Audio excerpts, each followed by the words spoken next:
Hello everyone, कैसे हो आप लोग। आई होप आप लोग अच्छे हो गए। मैं भी बहुत अच्छा हूँ। आज की जो हमारी क्लास होने वाली है, हमारी जनरल एंट्रीज की 6 क्लास होने वाली है, जिसके अंदर हम करेंगे कि हम जनरल एंट्रीज जीएसटी की रिकॉर्ड कैसे करें बुक्स के अंदर। मतलब हम आज सीखने वाले हैं कि जीएसटी की एंट्रीज कैसे रिकॉर्ड करेंगे, कैसे पास करने वाले हैं। तो चलो आज की क्लास स्टार्ट करते हैं। My name is Arjun Singh, I have an experience in teaching more than 9 years और आप देख रहे हैं एएसबी कॉन्सेप्ट लर्निंग।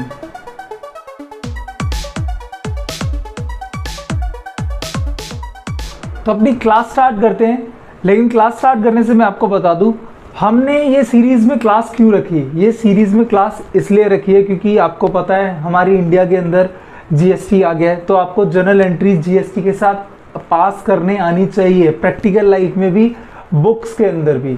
ठीक है, तो चलो स्टार्ट करते हैं। आज हम सीखेंगे कि जनरल एंट्रीज परचेज के अंदर हम जीएसटी को कैसे इंक्लूड करेंगे, मतलब जीएसटी कहाँ पर रिकॉर्ड करेंगे, डेबिट आएगा, क्रेडिट आएगा, क्यों आएगा, उसका रीज़न आज जानेंगे। तो सबसे पहली चीज़, हमने ट्रांजैक्शन उठाई परचेज ऑफ गुड्स की, मतलब आज हम करने वाले हैं परचेज से रिलेटेड जीएसटी की एंट्रीज।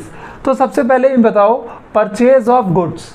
ठीक है, परचेज ऑफ गुड्स की एंट्री बताओ क्या होती है। अगर आपने मेरी सीरीज देखी है पूरी, तो मैंने आपको पहली या दूसरी सीरीज क्लास के अंदर मैंने बताया परचेज को रिकॉर्ड करने के लिए जब भी गुड्स की बात होगी तभी परचेज आएगा। और परचेज गुड्स, सपोज करो परचेज ऑफ गुड्स क्या हो रहा है, इन कैश, मतलब मैं इसको कंटिन्यू कर देता हूँ, इन कैश या क्रेडिट, जो मर्जी कर दो, कोई दिक्कत नहीं है। मैं सिंपल पास करता हूँ। एंट्री क्या होती है, परचेज अकाउंट डेबिट, ठीक है, टू कैश या फिर बैंक जो आपको करना है, या फिर टू वेंडर जिससे मैंने परचेज किया उसका नाम लिख दो। यही मेरी एंट्री होती है विदाउट जीएसटी। मतलब अगर आपकी कंपनी या आपकी फर्म या आपकी छोटी सी शॉप के ऊपर अगर जीएसटी एप्लीकेबल नहीं है, जो हालांकि आज के टाइम पे हो नहीं सकता, तो आप नॉर्मल सी क्या एंट्री पास करने वाले हो, purchase account debit to cash. ठीक है, अब ये एंट्री नॉर्मल है, लेकिन अब हमारे ऊपर क्या एप्लीकेबल हो गया, जीएसटी। तो आपको जीएसटी को अप्लाई करने से पहले आपको क्या समझना पड़ेगा, जीएसटी का कॉन्सेप्ट। और जीएसटी का कॉन्सेप्ट मैंने अपनी इससे पहले वाली क्लास में मैंने आपको क्लियर किया है कि क्या जीएसटी के अंदर कौन से टैक्स आते हैं, कौन सा इंट्रा है, कौन सा इंटर सप्लाई है, स्टेट सप्लाई है। तो जिसने वो क्लास नहीं देखी, मैं लिंक आई बटन और डिस्क्रिप्शन में दे दूंगा, वहां से चेक कर लेना। तो देखो, अब मैं इसको दो पार्ट्स में मैंने यहाँ पर डिवाइड कर दिया है कि मैं कैसे कैसे एंट्री पास करने वाला हूँ। सेम एंट्री को ही अगर इनकेस क्या है वो इंट्रा है और इनकेस अगर वो क्या है इंटर है। तो मैंने बताया था इंट्रा मतलब क्या होता है, विद इन द स्टेट, मतलब सेम स्टेट।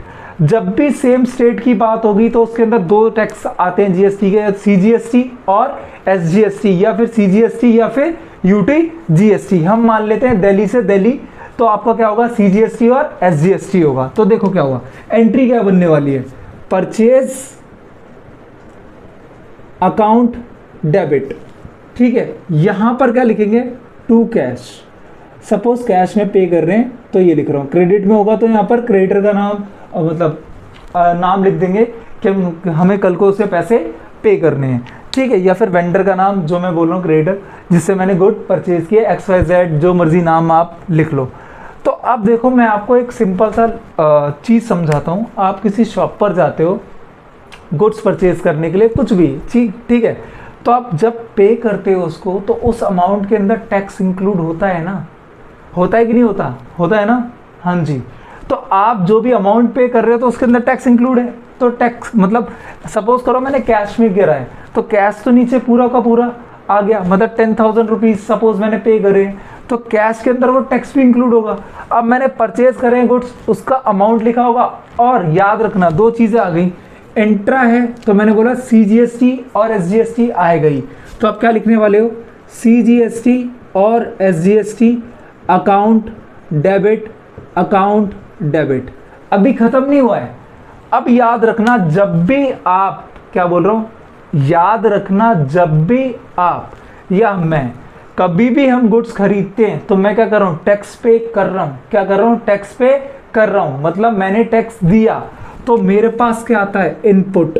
मेरे पास क्या आता है, इनपुट। क्या बोला मैंने, इनपुट। देखो ये वर्ड समझना बहुत ज़रूरी है, लोगों को समझ नहीं आता। एक आता है इनपुट और एक आता है आउटपुट, वो मैं आपको सेल्स के केस में समझाऊंगा। अभी यहाँ पर ध्यान दो, मैंने क्या बोला, मैंने पेमेंट करी तो उस पेमेंट के अंदर टैक्स का अमाउंट इंक्लूड है, तो मैंने टैक्स दे दिया, तो मेरे पास क्या आ गया, इनपुट का बेनिफिट आ गया। क्या आ गया, इनपुट का बेनिफिट आ जाता है। तो इसलिए मैं क्या करता हूँ, यहाँ पर क्या लिखता हूँ, इनपुट जीएसटी, सीजीएसटी या फिर एसजीएसटी, जो भी नाम है, दोनों का अमाउंट यहाँ पे क्या करता हूँ, मेंशन कर दूंगा। सारा जितना भी अमाउंट होगा ये लिख देंगे। ठीक है, आप कोई भी चीज़ ऑनलाइन परचेज करते हो ना, किसी भी चीज़ की एंट्री बना सकते हैं। सिंपल, मैंने कैश पे किया, परचेज किया, उसमें दोनों टैक्स लिखे होंगे, आप उसकी एंट्री क्या कर दोगे, पास कर सकते हो। अब वैसे ही एक एंट्री देखते हैं, हम क्या देखते हैं, इंटरस्टेट। इंटरस्टेट में हमें पता है क्या आता है, आईजीएसटी। क्या आता है, आईजीएसटी। सेम एंट्री बताओ क्या होगा, परचेज अकाउंट डेबिट, यहाँ पे क्या आएगा, टू कैश या बैंक अकाउंट या फिर वेंडर अकाउंट, जो मर्जी नाम लिख लो। यहाँ पर क्या आ जाएगा, input IGST account. I hope आपको क्लियर होगा। मैंने क्या बोला, अगर आपके ऊपर क्या नहीं लग रहा, जीएसटी नहीं लग रहा, तो आप परचेज ऑफ गुड्स की एंट्री क्या पास करने वाले हो, purchase account debit to cash. अगर कैश में खरीदी है, बैंक से खरीदी है, बैंक लिख दो, या फिर मैंने अगर उसे पैसे पे नहीं करे तो मैंने उसका नाम लिख देना है कि कल उसको पैसे देने। ये मैंने डिटेल में ऑलरेडी मैंने अपनी जनरल एंट्रीज की सीरीज में पहले बता दिया है। अब मेरे को देखना है कि अगर मेरे ऊपर जीएसटी लग रहा है तो वो इंट्रास्टेट है या फिर इंटरस्टेट है, इसका कॉन्सेप्ट भी मैंने बता दिया है। अगर वो इंटरस्टेट है तो मेरे पास दो चीज़ें आने वाली हैं, सीजीएसटी और एसजीएसटी। एंट्री क्या होगी, purchase account debit to bank, CGST, SGST account debit. अब देखो, इनपुट इनपुट, ऊपर इनपुट क्यों रखा, क्योंकि मैंने पे करा। सेम इसमें अगर इंटरस्टेट है तो मैं यहाँ पे क्या लिख दिया, इनपुट आईजीएसटी अकाउंट। ठीक है, कोई डाउट तो नहीं होगा, पक्का। ठीक है, अब मैं क्या कर रहा हूँ, इसी चीज़ को कन्वर्ट करने वाला हूँ एसेट के अंदर। क्या कन्वर्ट करने वाला हूँ, एसेट के अंदर, और देखो क्या होता है उसके अंदर। ठीक है, अब देखो, मैंने यहाँ से गुड्स हटा दिया, मैंने लिख दिया परचेज ऑफ एसेट। और मैंने एक चीज़ आपको बताई थी, जब भी एसेट का नाम आता है तो हम एंट्रीज में से कभी परचेज नहीं लिखते, क्या लिखते हैं, हमेशा एसेट। पहले हम नॉर्मल एंट्री पास कर लेते हैं, जैसे हमने परचेज ऑफ गुड्स के केस में करी थी। एसेट अकाउंट डेबिट, अगर कैश में दिया है तो कैश अकाउंट, या बैंक में दिया है, या फिर जिस बंदे का नाम है XYZ, उसका हम क्या करते हैं, नाम लिख लेते हैं। सेम सेम बिल्कुल, कोई डाउट नहीं होना चाहिए, सेम वही। हमारे पास अगर जीएसटी लग रहा है तो इंट्रास्टेट है या फिर इंटरस्टेट है। अगर इंटरस्टेट है तो दोबारा अगेन क्या होगा, टू कैश तो नीचे आने ही वाला है, क्योंकि मैंने पैसे दिए हैं एसेट खरीदते हुए। वैसे ही मेरा परचेज नहीं आएगा, अब क्या आने वाला है, एसेट। क्या आने वाला है, एसेट अकाउंट आने वाला है। आ गया मेरा एसेट अकाउंट, तो अब सेम चीज़ आएगा क्या, सीजीएसटी, एसजीएसटी, और क्या आ जाएगा, इनपुट, और आपका क्या आ जाएगा यहाँ पर, इनपुट इनपुट इनपुट आ गया। अब ये आपकी क्या हो गई, किसकी केस में एंट्री बन गई, ये बन गई इंट्रास्टेट के केस में। परचेज ऑफ एसेट अगर कैश में करी है तो asset account debit, input CGST, input SGST, to cash account, to bank account. For example, आप मशीनरी खरीदने गए, सपोज अभी गर्मियाँ आने वाली हैं, अब गर्मियाँ आने वाली है, हम गए एसी खरीदने के लिए, तो हम एसी खरीदने जाएंगे तो एसी क्या है मेरा, एसेट। तो एसेट का नाम सपोज करो मैंने किसी कंपनी का एसेट लिया है, XYZ कंपनी का, ठीक है, XYZ कंपनी अकाउंट डेबिट। वो सामने वाला जब बिल देगा तो उसमें क्या होगा, कुछ अमाउंट लिखा होगा, फिर उस पर जीएसटी लिखा होगा। अगर दिल्ली में, दिल्ली से ले सीजीएसटी एसजीएसटी लगा रखा होगा, फिर टोटल अमाउंट लिख के हमें वो क्या करना पड़ेगा, पे करना पड़ेगा। तो एंट्री क्या बनाएंगे, टू कैश, एसेट आ गया एसी, अब उस पर जो सीजीएसटी एसजीएसटी लिखा होगा उसे हम क्या रिकॉर्ड करने वाले, इनपुट इनपुट। पक्का, इतना मैंने जीएसटी पे कर दिया है, ठीक है। अब वैसे ही अगर in case of interstate, interstate में क्या होगा, एसेट अकाउंट डेबिट, बस यहाँ पे क्या हो जाएगा, इनपुट आईजीएसटी अकाउंट, और टू कैश, अगर कैश में दिया है या बैंक से या फिर उधार लिया तो उस पर्सन का क्या आ जाएगा, नाम आ जाएगा, ठीक है।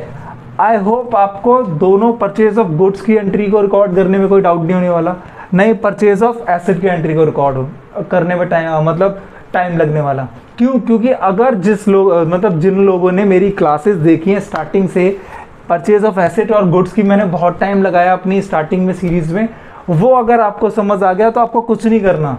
रट्टे वाले बंदे क्या करते हैं, रट्टे वाले बंदे क्या रट लेते हैं कि अगर गुड्स जैसे परचेज कर रहे हो तो ऊपर आएगा जीएसटी सीजीएसटी और इनपुट इनपुट, ऐसे भी याद कर लेते हैं। नीचे आता है कैश, ऊपर आ रहा है तो इनपुट इनपुट, अगर नीचे आएगा तो क्या आएगा, आउटपुट आउटपुट। ये आगे मैं लॉजिक आपको पूरा अच्छे से समझा दूंगा, ठीक है। ऐसा भी लोग बना लेते हैं। आई होप आपको क्लास यहाँ पर अच्छी लगी होगी मेरी, किसकी, कि हम परचेज ऑफ गुड्स और परचेज ऑफ एसेट को बुक्स के अंदर जनरल एंट्री कैसे पास करें, जो कि आजकल हमारा बहुत ज़्यादा ज़रूरी है, क्योंकि आजकल हमारा प्रैक्टिकल में जीएसटी बहुत ज़्यादा आ गया है। आई होप आपको क्लास अच्छी लगी होगी। अगर अच्छी लगी तो प्लीज़ लाइक करें, शेयर करें और सब्सक्राइब करें मेरे यूट्यूब चैनल को, और देखते रहें ASB कॉन्सेप्ट लर्निंग।